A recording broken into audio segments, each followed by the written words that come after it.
Salam semuanya, apa kabar? Saya harap semuanya baik-baik saja tanpa sesuatu kekurangan apapun. Di sini saya mau sharing kebenaran firman Tuhan yang terambil dari 1 Samuel 16 ayat 7. 1 Samuel 16 ayat 7. Demikianlah firman Tuhan. Tetapi berfirmanlah Tuhan kepada Samuel, janganlah pandang parasnya atau perawakannya yang tinggi, sebab aku telah menolaknya.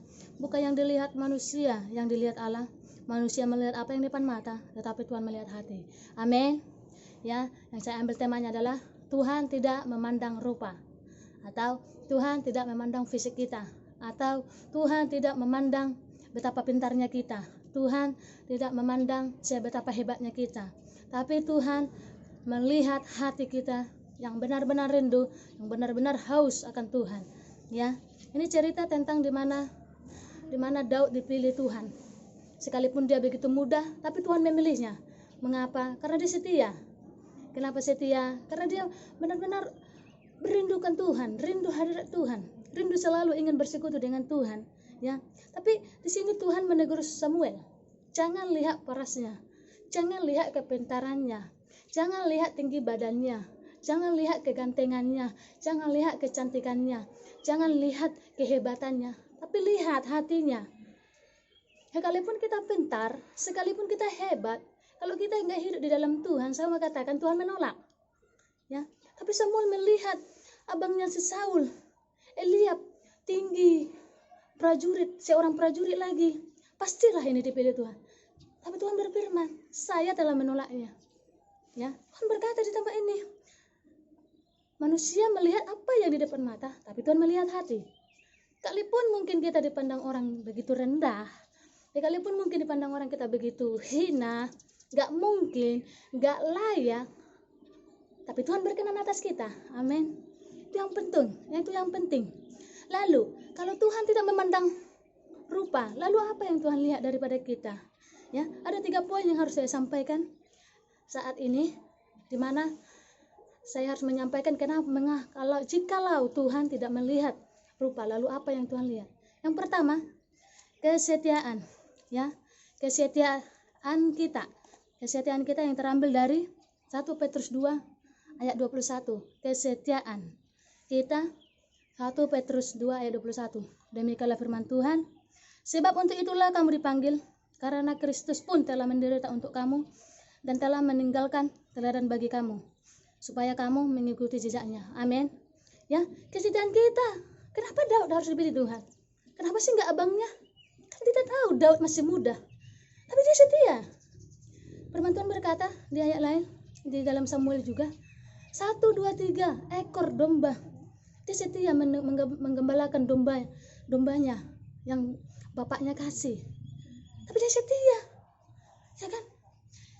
Firman ini berkata, sebab itulah kamu dipanggil, karena Kristus pun telah menderita untuk kamu. Dia setia.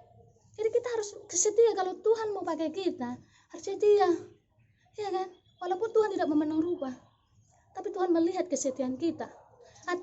Tuhan percaya bagaimana tanggung jawab kita dalam Tuhan, ya kan? Seperti ya saat ini kan, mungkin gembala-gembala kul mungkin, atau koordinator yang ada, mungkin dombanya hanya 2-3, semangat, setia.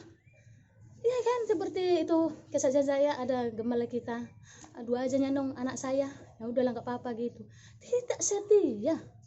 Tuhan katakan setia, ya kan? Itulah sebabnya kamu dipanggil untuk menderita, sekalipun kamu ditolak, sekalipun cuma 2 aja, sekalipun orang tidak melihat, tapi setia. Dan Tuhan bilang setia, ya kan? Yang kedua, jika Tuhan tidak memandang rupa, lalu apa yang Tuhan lihat? Yang kedua, perbuatan kita, ya, perbuatan kita.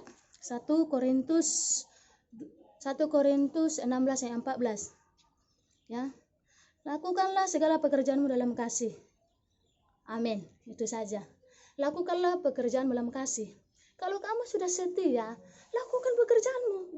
2, 3, 1 pun domba kita harus setia. Ya kan, perbuatan kita, apa yang kita buat? Kalaupun 2, cari domba yang lain. Ya, kalaupun tidak boleh dicari, setialah, gembalakanlah yang 2 orang itu. Ya kan, bukan kita abaikan. domba-domba kita yang ada. Kita harus tetap setia. 1, 2 tapi berharga di mata Tuhan. Amin. Ya, perbuatan kita pun harus sesuai dengan perintah Tuhan. Harus sesuai dengan aturan-aturan Tuhan. Supaya domba yang dua ini benar-benar berkenan kepada Tuhan ataupun benar-benar mengasihi Tuhan Yesus. Amin. Ya. Yang ketiga, jikalau bukan rupa yang Tuhan pandang, lalu apa? Yang ketiga, kesiapan hati kita. Ya, yang terambil dari Ibrani 3 ayat 7 sampai 8. Demikianlah firman Tuhan.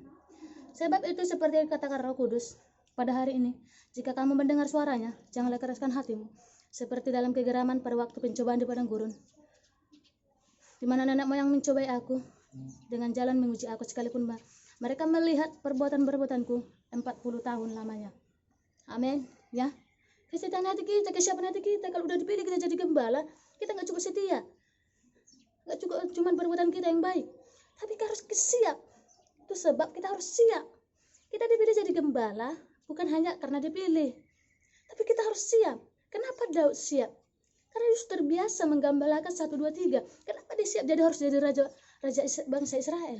Karena sudah terbiasa, hidup kita sudah terbiasa, makanya siap hatinya, kesiapan hatinya. Kita kalau mau jadi gembala harus kesiapan hati. Kita harus udah siap, benar-benar siap.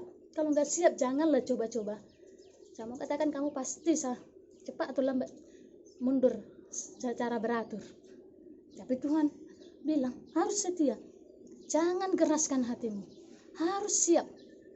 Ya, jadi itu yang Tuhan inginkan daripada kita. Jadi firman Tuhan ini telah menjadi kekuatan dalam hidup kita.